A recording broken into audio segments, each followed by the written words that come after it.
Assalamualaikum warahmatullahi wabarakatuh. Perkenalkan, nama saya Johan Fadilah.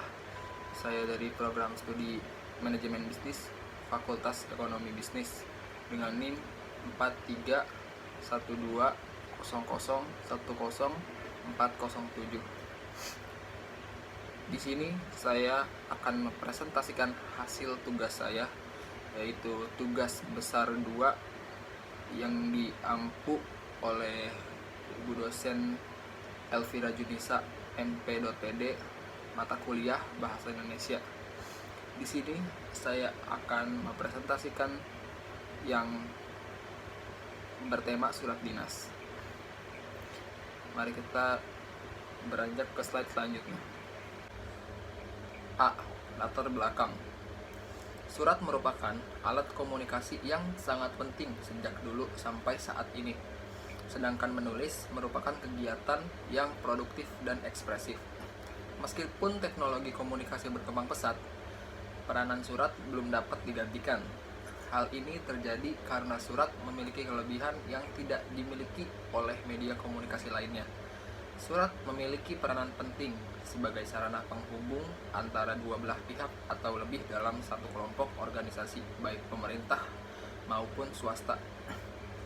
Surat dinas memiliki peranan penting bagi komunikasi atau profesi di suatu instansi atau keorganisasian.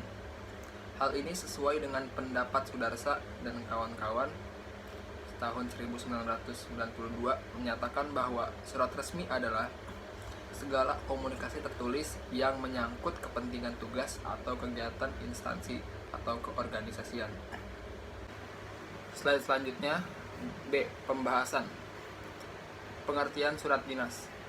Surat dinas merupakan surat yang bersifat kedinasan, mempunyai jenis-jenis seperti surat undangan, surat edaran, dan surat perjalanan dinas.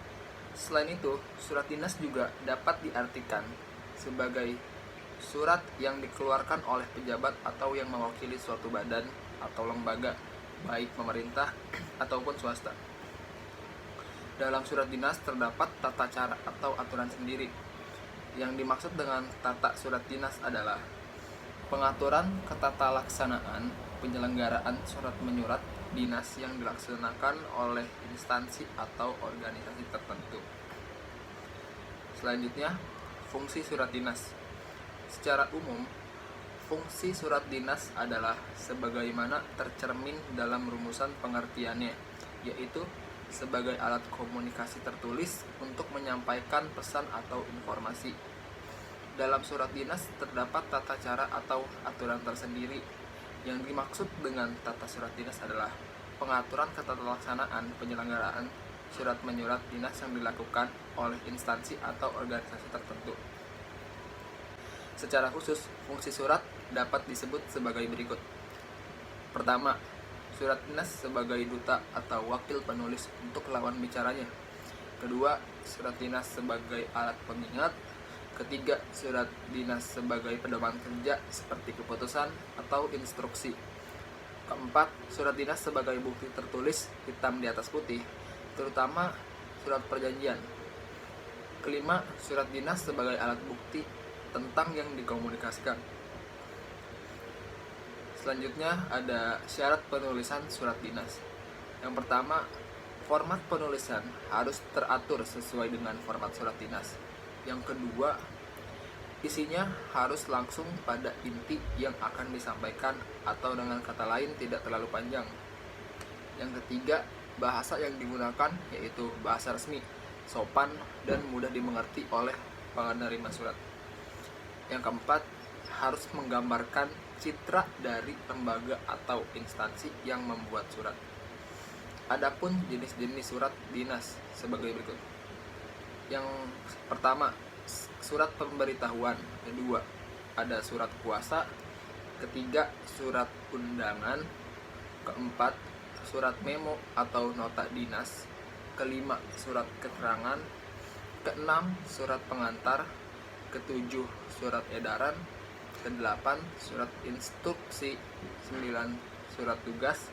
Dan yang terakhir, ke-10, surat perintah. Sistematika dan struktur surat dinas.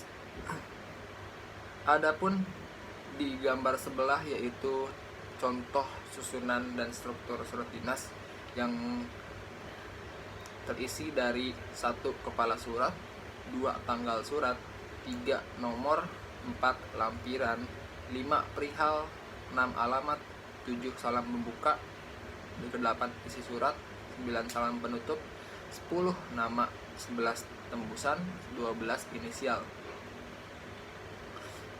Adapun di sini format surat dinas yang baik dan benar. Di gambar sebelah kiri itu contoh struktur atau susunan yang belum terisi, dan di gambar selanjutnya ada contoh struktur beserta isi yang sudah terisi lengkap. Contoh paguyuban kaki 5 merpati. Kesimpulan dari presentasi ini adalah pesan surat sangatlah penting dalam berbagai kebutuhan serta kepentingan. Keberadaan adanya surat yang masih dilakukan hingga sekarang membantu banyak pekerjaan dan kegiatan sehari-hari. Saran saya, kegunaan surat harus dilakukan dan dilaksanakan dengan sebaik-baiknya, dan jangan disalahgunakan karena ada peraturan dan hukum yang mendasari kegiatan bersurat dan tindak pidana atas pemalsuan surat. Mungkin itu saja yang saya dapat sampaikan dalam presentasi tugas besar 2 bahasa Indonesia ini. Kurang lebihnya mohon maaf, dan sekian, saya Juan Fadilah. Terima kasih. Wassalamualaikum warahmatullahi wabarakatuh.